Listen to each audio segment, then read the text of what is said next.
पाकिस्तान में रहने वालों के लिए ग्रेट अपॉर्चुनिटी दोबारा से जो है वो उनके लिए पाकिस्तान ऐवान सदर में जॉब करने की जो है वो उनको एक चांस मिला है। वो तमाम लोग जो इस प्रोफेशन में जो है वो जॉब करना चाहते हैं उनको जो है वो इसके ऊपर ज़रूर अप्लाई करना चाहिए। इसके अंदर अगर हम नंबर ऑफ़ पोस्ट देखें तो इसमें दर्ज झैल जो है वो असामियाँ खाली हैं जो कि ये हैं। असिस्टेंट प्राइवेट की जॉब है सबसे पहले। इसके अंदर नंबर ऑफ पोस्ट जो है वो 2 हैं और एजुकेशनल क्वालिफ़िकेशन जो है वो इनके पास ग्रेजुएट होना चाहिए और उसके साथ जो है वो इनकी जो टाइपिंग स्पीड है वो 120 टाइपिंग स्पीड और 50 वर्ड्स जो है वो होना चाहिए पर मिनट में। इनकी एज जो है वो 25 ईयर्स और मिनिमम 25 और मैक्सिमम जो है वो 35 ईयर्स एज होनी चाहिए। दूसरी पोस्ट को अगर देखा जाए तो वो है असिस्टेंट की, जिसका पे स्केल जो है वो 15 है और इसके अंदर नंबर ऑफ पोस्ट जो है वो 3 हैं और एजुकेशनल क्वालिफिकेशन इसके अंदर ग्रेजुएट है और इसके साथ जो है वो आपका 6 वीक्स बेसिक आईटी कोर्स जो है वो होना आपके लिए ज़रूरी है। एज जो है वो इसके अंदर मिनिमम 18 ईयर्स और मैक्सिमम जो है वो 33 ईयर्स जो है वो होना चाहिए। तीसरी पोस्ट इसके अंदर लोअर डिवीजन क्लर्क की जॉब है और इसका पे स्केल जो है वो 11 है और नंबर ऑफ पोस्ट इसके अंदर 4 है। Educational qualification matric, minimum typing speed जो है वो 30 आपकी होनी चाहिए। 3 weeks basic IT course included जो है वो MS office conducted by NITB, मतलब किसी भी रजिस्टर्ड जो है वो अदारे से जो है वो आपका ये आईटी कोर्स का एक सर्टिफिकेट जो है वो आपके पास होना ज़रूरी है। टेलीफोन ऑपरेटर की अगर बात की जाए तो इसका स्केल जो है वो 9 है और इसमें नंबर ऑफ पोस्ट 2 है और इसके लिए जो क्वालिफिकेशन रिक्वायर्ड है वो है intermediate with 2 years experience in relevant field और एज इसके लिए 18 ईयर्स से जो है वो 30 ईयर्स रिक्वायर्ड है। अच्छा, इन जॉब्स की जो सबसे अच्छी बात है वो ये है कि इसके अंदर प्राइमरी पास से लेकर मैट्रिक, एफए और ग्रेजुएशन तक के तमाम लोग जो है वो इसके अंदर अप्लाई कर सकते हैं और वो लोग भी अप्लाई कर सकते हैं जो अंडर प्राइमरी है, मतलब जो पढ़े लिखे नहीं हैं उनके लिए भी जो है वो इसके अंदर जॉब्स की जो है वो स्पेस है, वो भी जो है इसके अंदर ज़रूर अप्लाई करें। असिस्टेंट कुक के लिए जो है वो 4 सीट्स हैं और इसके अंदर आपका 5 इयर्स का एक्सपीरियंस होना चाहिए इन कुकिंग और एज इसमें 18 से जो है वो 33 इयर्स तक जो है वो एज इसके अंदर रिक्वायर्ड है। खलासी के लिए जो है वो इसके अंदर एक पोस्ट है। प्राइमरी पास लोग इसके अंदर अप्लाई कर सकते हैं और एज इसके अंदर 18 से 30 इयर्स तक जो है वो रिक्वायर्ड है। उसके बाद आप देखिए सेंट्री वर्कर के लिए जो है वो 3 सीट्स हैं और इसके अंदर जो लोग पढ़े लिखे नहीं हैं वो भी जो है इसके तरफ अप्लाई कर सकते हैं, जिसके लिए एज रिक्वायर्ड है वो है 18 ईयर्स टू 30 ईयर्स। उसके बाद माली के लिए भी कोई एजुकेशन रिक्वायर्ड नहीं, एज इसके अंदर जो है वो कोई क्वालिफिकेशन रिक्वायर्ड नहीं, एज 18 टू 30 ईयर्स है।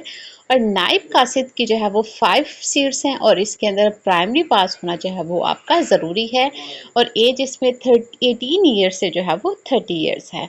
कुछ इसके अंदर जनरल इंस्ट्रक्शंस हैं, उसके मुताबिक आपने जो है वो इसके ऊपर अप्लाई करना है और कुछ इसके जो है वो रूल्स एंड रेगुलेशंस हैं।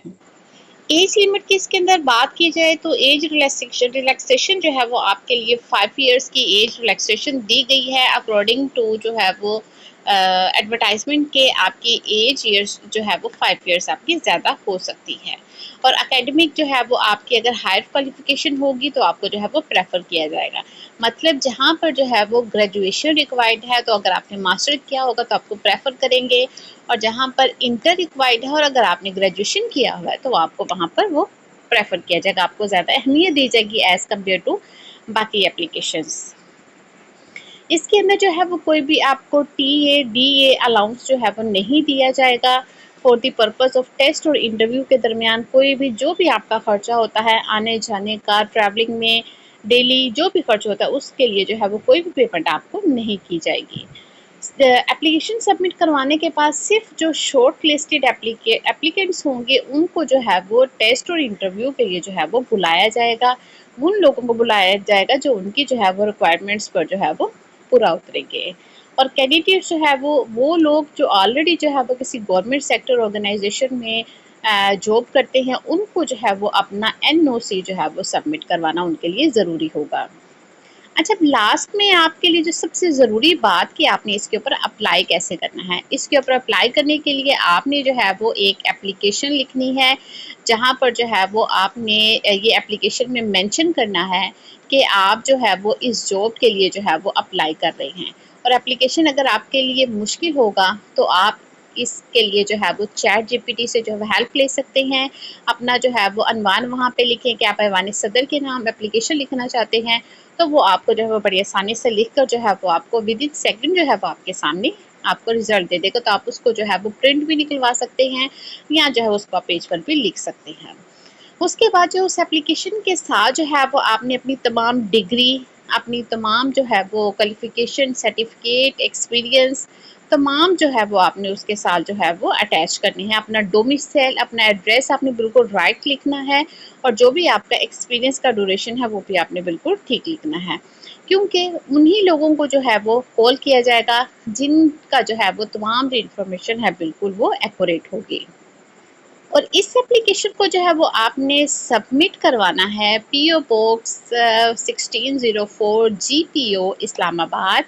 इस एड्रेस पर जो है आप अपनी एप्लीकेशन को जो है वो सेंड करना है। इस जॉब के लिए जो है वो आपने ऑनलाइन अप्लाई नहीं करना, आपने हार्ड फॉर्म में अपनी सीवी को और अपनी एप्लीकेशन के साथ तमाम डॉक्यूमेंट्स को, तमाम एक्सपीरियंस जो लेटर्स हैं उनको जो है वो अटैच करके आपने जो है वो दर्ज सेल जो एड्रेस है उसके ऊपर जो है वो आपने पोस्ट करना है। और इनवेल्प के ऊपर जो है वो आपने ये ज़रूर मेंशन करना है कि आप किस पोस्ट के लिए जो है वो अप्लाई करने जा रही हैं। और वो तमाम एप्लीकेशन जो इनकम्प्लीट होंगी उनको जो है वो किसी भी सूरत में जो है वो एक्सेप्टेबल नहीं होगी। और लास्ट डेट जो है वो इसके अंदर एप्लीकेशन सबमिट करवाने की, वो इसकी एडवर्टाइजमेंट के बाद जो है वो 15 डेज़ तक जो है वो आप इसके अंदर सबमिट करवा सकते हैं। और ये एडवर्टाइजमेंट जो है वो आपकी पब्लिश हुई है 17 जुलाई 2026। तो अब 15 डेज़ तक जो है आप इसके ऊपर अप्लाई कर सकते हैं। इसके ऊपर अप्लाई करने की कोई फ़ी नहीं, इसलिए जल्दी से जाएं और इस ग्रेट अपॉर्चुनिटीज़ जो है वो फ़ायदा उठाएं। और मेरे चैनल को जो है वो ज़रूर सब्सक्राइब कर लें ताकि मज़ीद इससे रिलेटेड कोई भी इंफॉर्मेशन, कोई स्कॉलरशिप से रिलेटेड, कोई भी जो है वो स्टडी से रिलेटेड, कोई जॉब से रिलेटेड, ताकि तमाम इंफॉर्मेशन जो है वो आपको बर वक्त मिल सके।